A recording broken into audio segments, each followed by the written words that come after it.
Hi friends, मैं आकांक्षा शर्मा जी के वित्ताकांक्षा में आपका स्वागत करती हूँ। आज हम 8वां पार्ट मध्य प्रदेश इतिहास का करने वाले हैं। सर्वश्रेष्ठ 200 प्रश्न। अगर ये 200 प्रश्न आप कर लेते हैं तो मध्य प्रदेश इतिहास का इससे कोई भी प्रश्न बाहर नहीं जाएगा। तो चलिए स्टार्ट करते हैं। आगे बढ़ने से पहले चैनल को सब्सक्राइब जरूर कीजिएगा ताकि आने वाली सभी वीडियोज़ का इन्फॉर्मेशन आप तक पहुँचता रहे।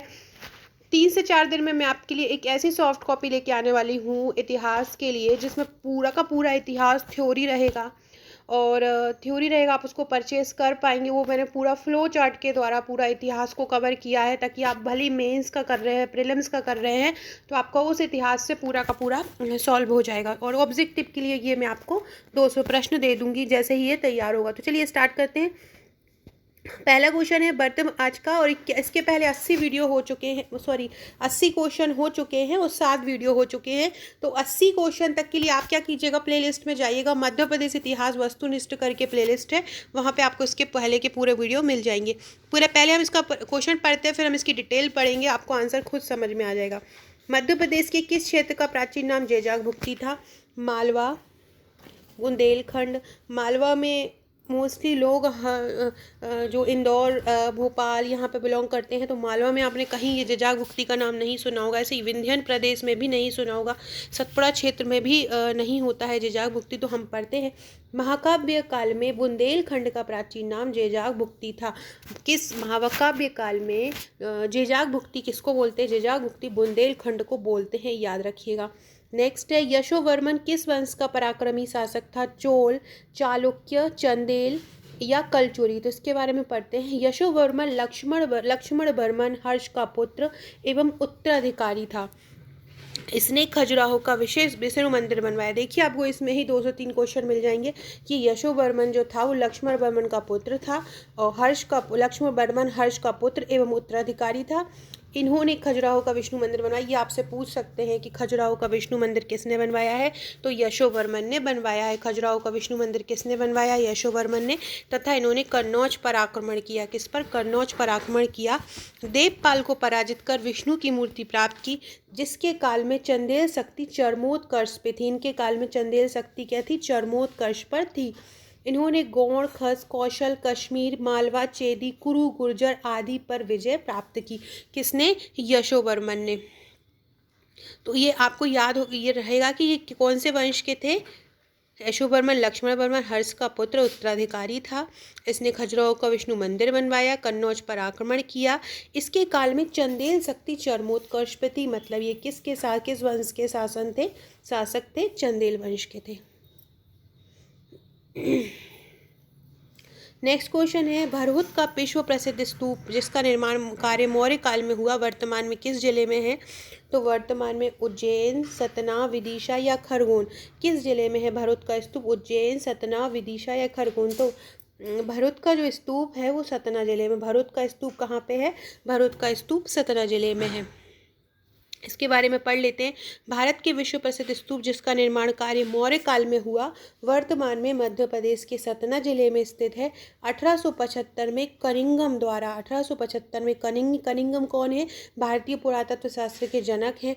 1875 में कनिंघम द्वारा इसकी खोज की गई थी। फ्रेंड्स, ये मेरे प्रीलिम्स का पैकेज है। प्रीलिम्स के पैकेज में आपको 16 फाइल मिलेंगी, प्लस करेंट फाइल मिलेगा, मध्य प्रदेश का अलग, भारत विश्व का अलग, प्लस आपको एक कोरोना स्पेशल सॉफ्ट कॉपी मिलेगी और एक पेड ग्रुप मिलेगा। ये सभी चीज़ें पेड ग्रुप में आपको बेहतरीन तैयारी कराई जा रही है। छोटे छोटे टॉपिक देकर आपकी रेगुलर तैयारी कराई जाती है। इसके अलावा जो हमारी टेस्ट सीरीज़ आ रही है उसमें भी आपको 50% डिस्काउंट मिलेगा।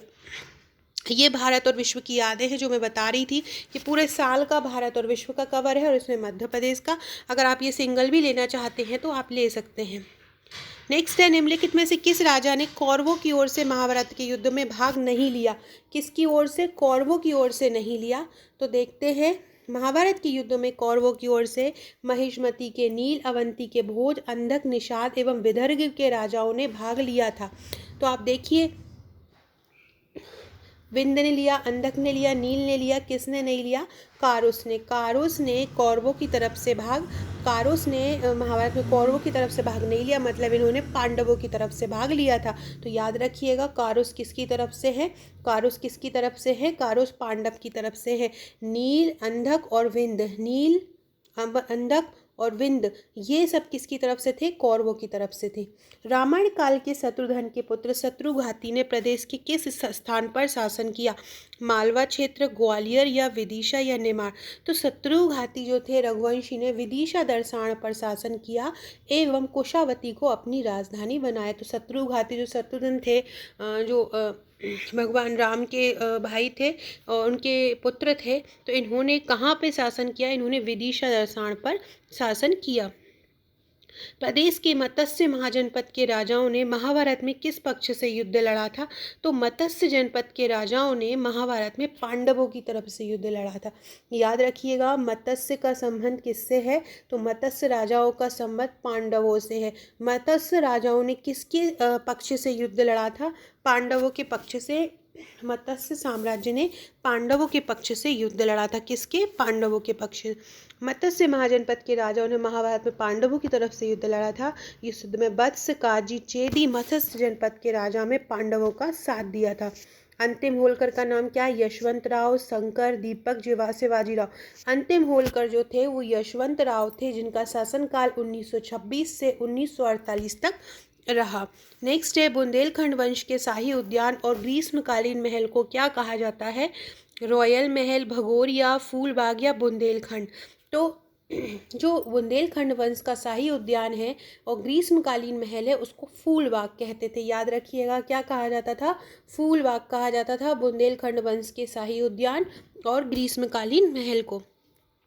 मध्य प्रदेश के किस अभिलेख में गुप्त वंश को घटोत्कच वंश कहा है? घटोत्कच वंश जो गुप्त वंश की जिन्होंने स्थापना की थी, लेकिन इनको वास्तविक संस्थापक नहीं माना जाता था घटोत्कच, लेकिन कहीं कहीं पर इनको घटोत्कच वंश कहा जाता है। तो किस अभिलेख में कहा जाता है? तोमेन, एरण या सूपिया? तो ये जो सूपिया अभिलेख है, सूपिया अभिलेख रीवा में है। सूपिया अभिलेख में मध्य प्रदेश के में सूपिया अभिलेख जो मध्य प्रदेश के रीवा में है, यहाँ गुप्त वंश को घटोत्कच वंश कहा जाता है।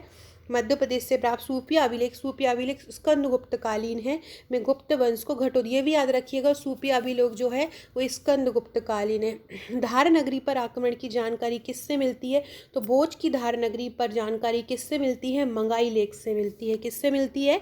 जो धार नगरी है, तो जो भोज का जो धार है वो कहाँ पे, किस अभिलेख से इसकी जानकारी मिलती है? मंगाई लेख से इसकी जानकारी मिलती है। भोज की धारा नगरी पर चालुक्यों ने आक्रमण किया था, ये भी याद रखिएगा। ये जानकारी मिलती है कि चालुक्यों ने आक्रमण किया था, इसकी जानकारी हमको मंगाई लेख से मिलती है। नेक्स्ट है, होलकर राज्य की राजधानी को महेश्वर से इंदौर कब स्थानांतरित किया? तो 1818 में होलकर राज्य की राजधानी परिवर्तित करी गई।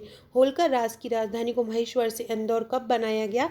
1818 ईस्वी में होलकर राज्य की राजधानी को महेश्वर से इंदौर स्थानांतरित किया गया। भारत में इंग्लैंड का कौन सा दूत जहांगीर के पीछे मांडू आया था? बहुत इंपॉर्टेंट है, Clive, Thomas Roe, Lord Astor. तो टॉमस रो जो था वो टॉमस रो जो था जहांगीर के पीछे मांडू तक आया था इंग्लैंड से। तो इसमें लिख लेंगे हम, टॉमस रो जहांगीर के दरबार में आया था, वह जहांगीर के पीछे मांडू तक आया था। सो फ्रेंड्स, ये हमारे आज के क्वेश्चन थे। उम्मीद है आपको क्वेश्चन पसंद आया होगा। एक क्वेश्चन का आंसर मुझे दीजिएगा कि जो शिशुनाग वंश है, शिशुनाग वंश की स्थापना किसने की? शिशुनाग वंश की स्थापना किसने की? जो भी लोग वीडियो देख रहे हैं प्लीज़ कमेंट बॉक्स में आंसर जरूर दीजिएगा। वीडियो अच्छा लगे तो लाइक शेयर जरूर कीजिएगा। Okay friends, thank you.